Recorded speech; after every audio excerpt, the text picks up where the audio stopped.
Kalian sudah tidak bisa bayar pinjol kalian, stop bayar sekarang. Itu aman teman-teman. Saya akan bongkar semua sisi gelap pinjaman online di sini. Ya, simak video ini sampai habis.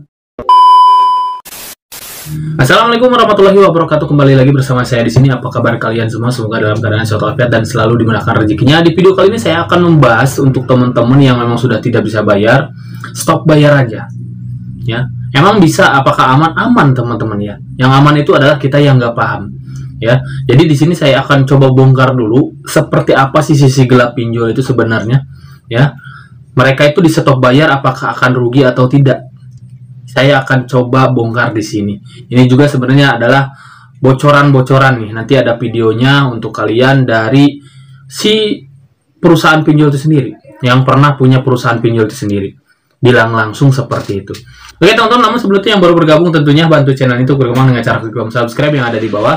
Dan juga bunyikan notifikasi loncengnya supaya saat upload video terbaru kalian mendapatkan pemberitahuannya.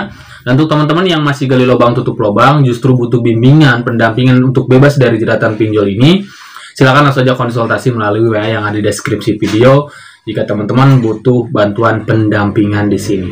Oke, jadi kita bantu kalian terbebas, yaitu stop bayar yang lebih aman seperti apa. Oke, kita lanjut membahas topik kali ini. Di sini saat kalian tidak bisa bayar, kadang nih teman-teman yang tidak memahami, makanya harus pahami teman-teman ya. Kalian bisa cek edukasi saya juga. Kalian kadang teman-teman itu tidak bisa bayar, tapi memaksakan untuk bayar itu dengan gali lubang tutup lubang, ambil hutang lagi untuk bayar hutang. Ya, itu mah keinginan pinjol yang seperti itu. Tapi untuk kalian sendiri justru akan semakin terjerumus, terjebak ke dalam lingkaran itu. Tidak akan pernah selesai, justru ujungnya tetap aja gagal bayar dengan hutang yang menumpuk. Itu langkah yang salah. Harusnya kalau kalian memang sudah mentok tidak bisa bayar, udah stop bayar aja. Kenapa? Karena pinjol ini ada yang namanya asuransi.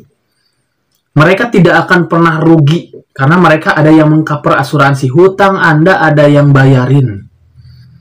Yang jadi PR tinggal bagaimana kita melakukan penanganan supaya lebih aman dari penagihan, teroran, ataupun penyebaran data dan lain sebagainya.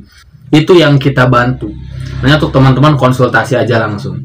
Kita bahas tentang asuransinya itu gimana. Di sini saya tidak akan panjang lebar saya sendiri yang mengucapkan, tapi ini adalah salah satu pengusaha yang memang pernah bergerak di bidang pinjol itu sendiri. Pernah punya yang namanya perusahaan pinjol itu sendiri. Ya, saya akan tampilkan aja di samping layar ya untuk videonya seperti apa. Sekarang beliau juga kalau nggak bisa bayar katanya gagal bayar, seperti itu, sampai bilang seperti itu. Nih, cek videonya. Kok bos berani sih suruh orang gagal bayar pinjol? Ya sebenarnya gue mau kasih tahu kebenaran ke teman-teman kita yang lagi kesulitan keuangan. Ya mereka kalau memang sudah nggak sanggup bayar, buat makan aja susah, keluarga aja kayaknya udah susah, anak sekolah aja nggak bisa berjalan, ya udahlah, nggak usah gali lubang tutup lubang lagi cari pinjaman untuk bayar utang pinjol. Mending duit itu buat keluarga aja supaya bisa hidup. Tapi sebelumnya bos pernah ada pinjol? Gue sih nggak pernah utang pinjol ya.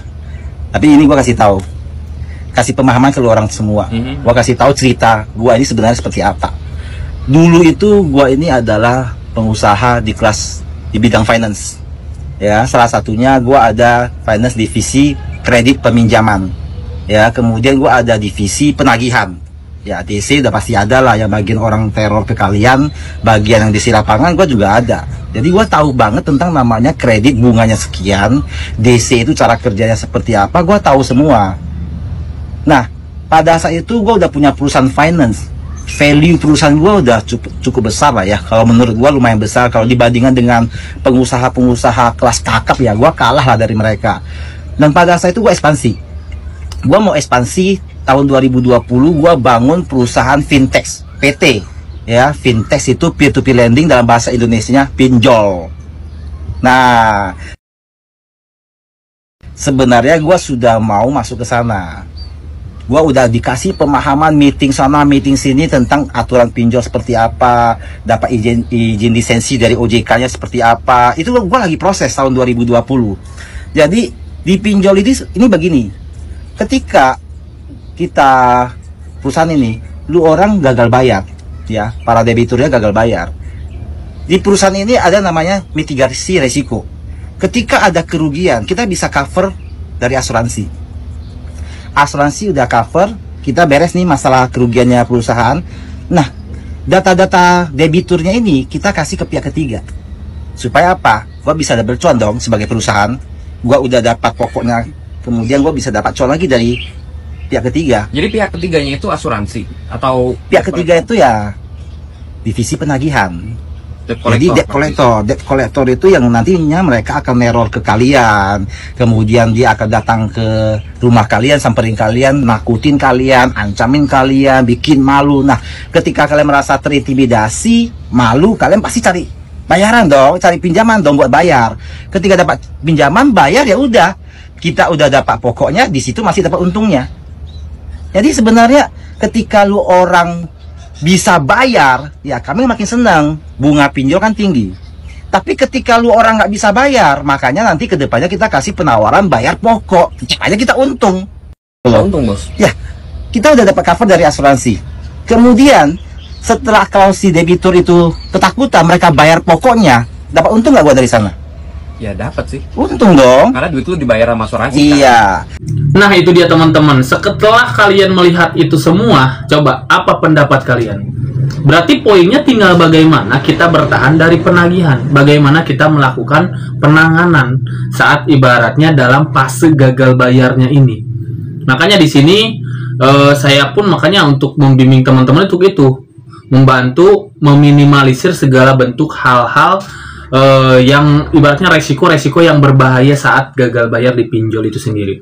Pinjol tuh udah untung, sudah tercover asuransi, udah juga ibaratnya masih nagih-nagih kan. Jadi mereka tuh ingin untung lebih banyak terus-menerus seperti itu. Ya. Jadi sebenarnya ya mereka mah gak rugi sama sekali. Justru kita yang rugi ya. Dengan bunga-bunga yang tinggi justru dari si pinjol itu sendiri. Ya. Jadi sekali lagi untuk teman-teman, sekali lagi yang butuh bimbingan boleh konsultasikan ya, silakan ke WA yang ada di deskripsi video. Dan yang belum subscribe boleh subscribe dulu. Ya, mungkin sampai di sini video ini mudah-mudahan bermanfaat ya. Saya pamit, assalamualaikum warahmatullahi wabarakatuh.